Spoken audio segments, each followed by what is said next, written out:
В Глазове столкнулись КАМАЗ и УАЗ-Патриот. Водитель последний, 62-летний мужчина, погиб. Авария произошла в этот четверг на улице 2-й набережной в районе дамбы. Причиной аварии могли стать неудовлетворительные дорожные условия. При движении внедорожник занесло. Идущий по встречной самосвал пытался уйти от столкновения, но врезался в бок легковушки. Грузовик чудом не ушел под воду и завис над каналом очистных сооружений. К счастью, водитель самосвала выбрался из кабины невредимым. А вот второй участник аварии получил травмы, несовместимые с жизнью. Причины и обстоятельства ДТП выясняются.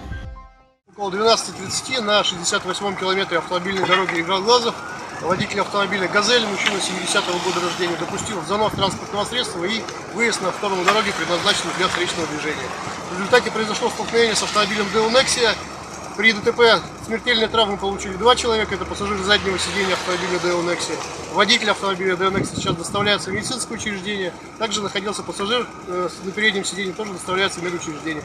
Водитель «Газели» получил травму. Общее количество погибших пока составляет 2 человека.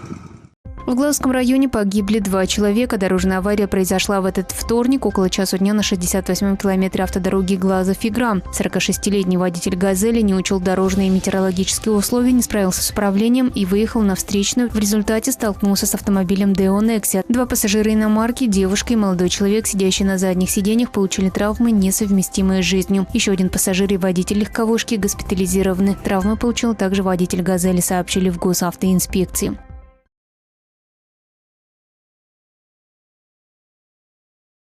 Ежегодно в дни, завершающие декабрь, в последнюю декаду на дорогах региона обостряется обстановка с таким видом происшествий, как столкновение транспортных средств, связанных с выездом на встречную полосу на загородных дорогах и с наездом на пешеходов в населенных пунктах. Только за прошедшие 2 дня, за субботу и воскресенье, в регионе зарегистрировано 11 ДТП, в них пострадал 21 человек, 18 пострадавших являлись пассажирами транспортных средств, получили травмы в результате столкновений, 3 человека являлись пешеходами. Поэтому в завершении года, когда участники дорожного движения начинают спешить, завершить свои какие-то дела, чтобы оставить их в году уходящем, приобрести подарки своим самым близким людям, мы вновь напоминаем о безопасной скорости движения. То есть та скорость, которую вы выбираете, должна обеспечивать, во-первых, постоянный контроль над транспортным средством, над направлением его движения, и должна позволять в случае опасности экстренно остановить автомобиль. Пешеходам же напоминаем, что переходить проезжую часть можно только убедившись в безопасности перехода. То есть убедиться в том, что у водителя транспортного средства имеется возможность остановить автомобиль и предоставить вам преимущество.